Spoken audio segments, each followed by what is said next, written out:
Assalamualaikum warahmatullahi wabarakatuh.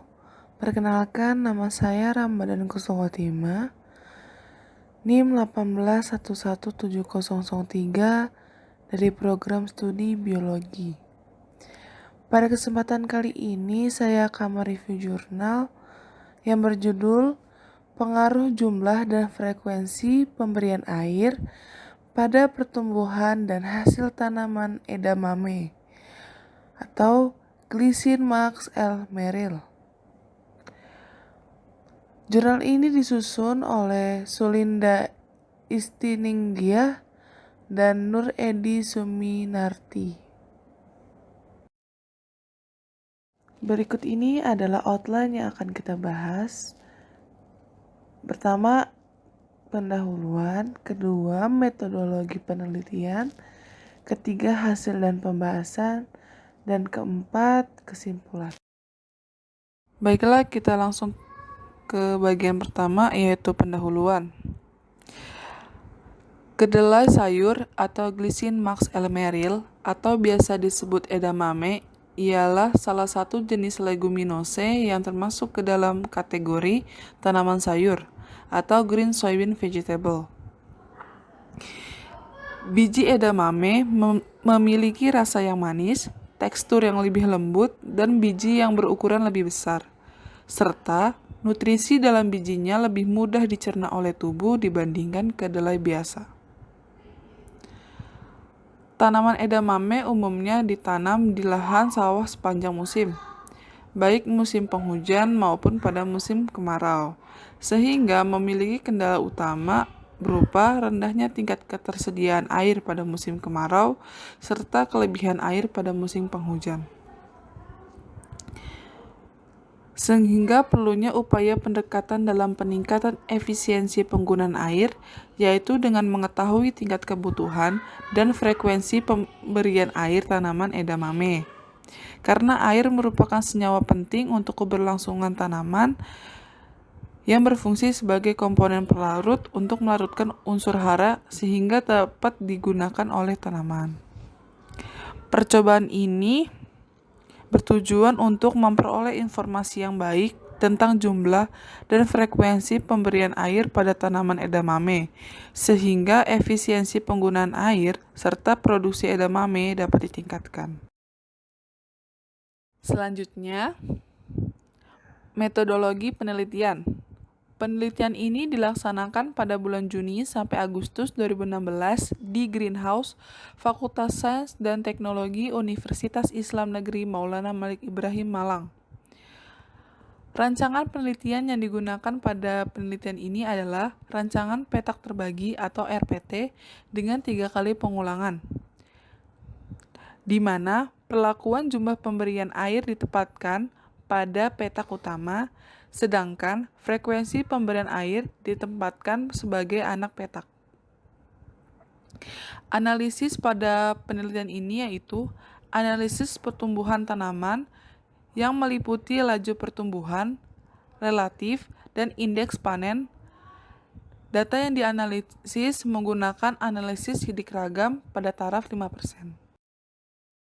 Selanjutnya yaitu hasil dan pembahasan.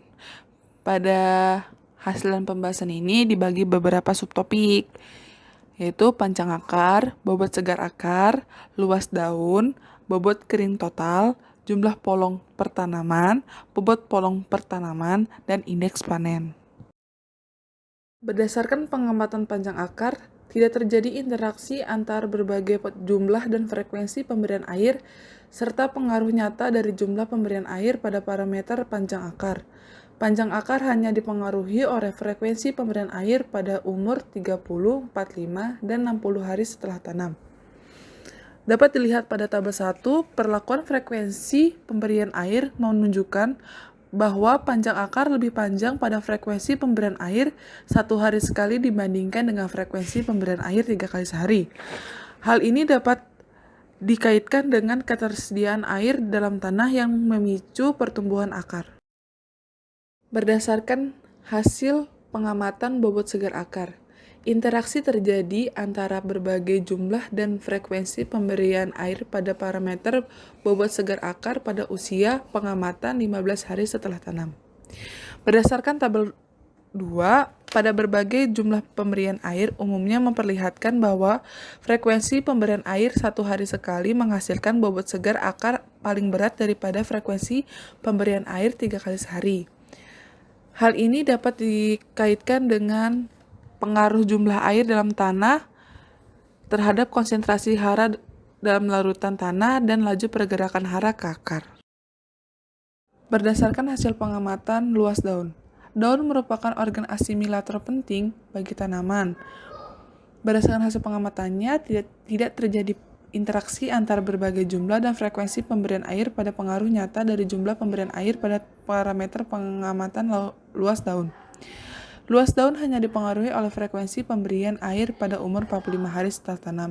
Dapat dilihat pada tabel 3, pada umur pengamatan 45 hari setelah tanam, frekuensi pemberian air 1 hari sekali, luas daun yang dihasilkan lebih luas 88,43 cm2 atau 11,41% jika dibandingkan dengan frekuensi pemberian air 3 hari sekali.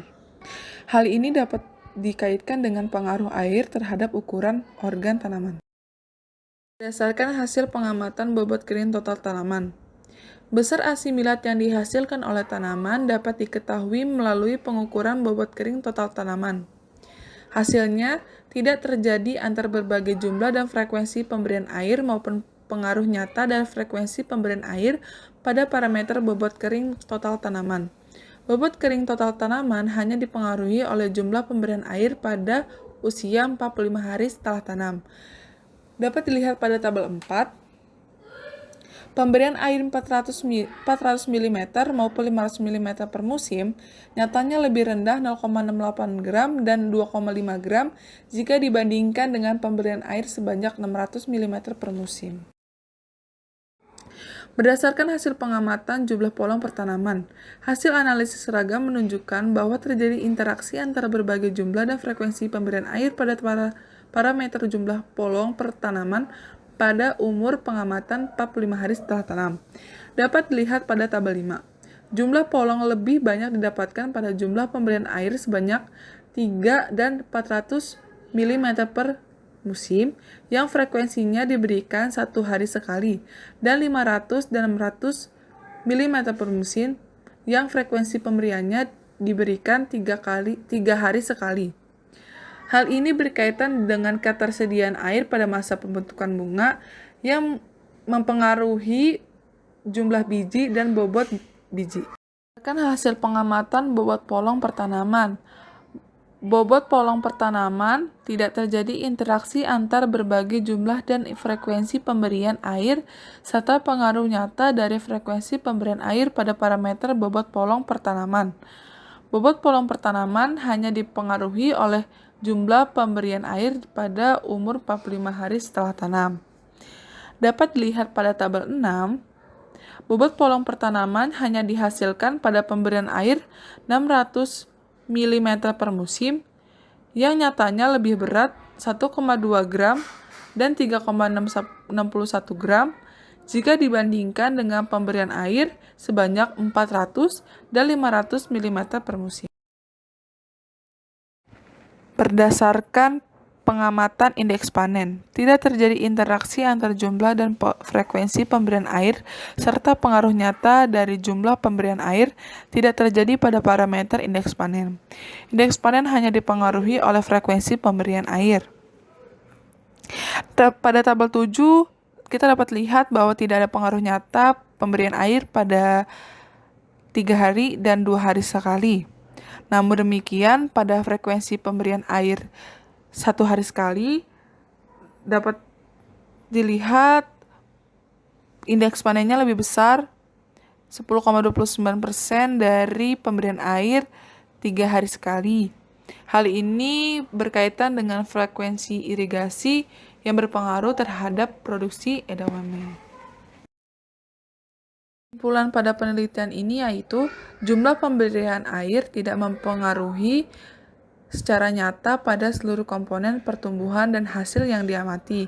Sedangkan frekuensi pemberian air memberikan pengaruh nyata pada sebagian besar parameter pengamatan, kecuali bobot kering total tanaman dan bobot polong per tanaman.